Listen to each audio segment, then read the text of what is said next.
ప్రాస్పద శైవము, కాశ్మీర శైవము, స్పంద కారకం లాంటి మహా గ్రంథాలు కాశ్మీర్ ప్రాంతం నుంచి పుట్టాయి కాబట్టి కాశ్మీర్ కోరుకున్నాం. కవిత్వం కాశ్మీర్ లో పుట్టింది.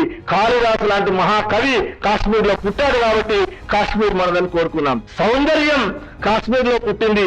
నిజమైనటువంటి రియల్ సిలికాన్ వ్యాలీగా కాశ్మీర్ చెప్తాం కాబట్టి అక్కడ దానికోసం మనం కాశ్మీర్ కోరుకున్నాం. అట్లానే 1142లో రాజతరంగిణి అనేటటువంటి ఒక గొప్ప పుస్తకాన్ని కల్హనుడు రచించాడు. అందుకోసం మనం కాశ్మీర్ మనం కావాలన్నాం. కర్ణసుందరి నాటకాన్ని బిల్హనుడు రాశాడు. అందుకోసం కాశ్మీర్ కావాలని కోరుకున్నాం. అంటే మనం కోరుకునేటటువంటిది కేవలం భూభాగం మాత్రమే భారత జాతి ఎప్పుడు కోరుకోలేదు.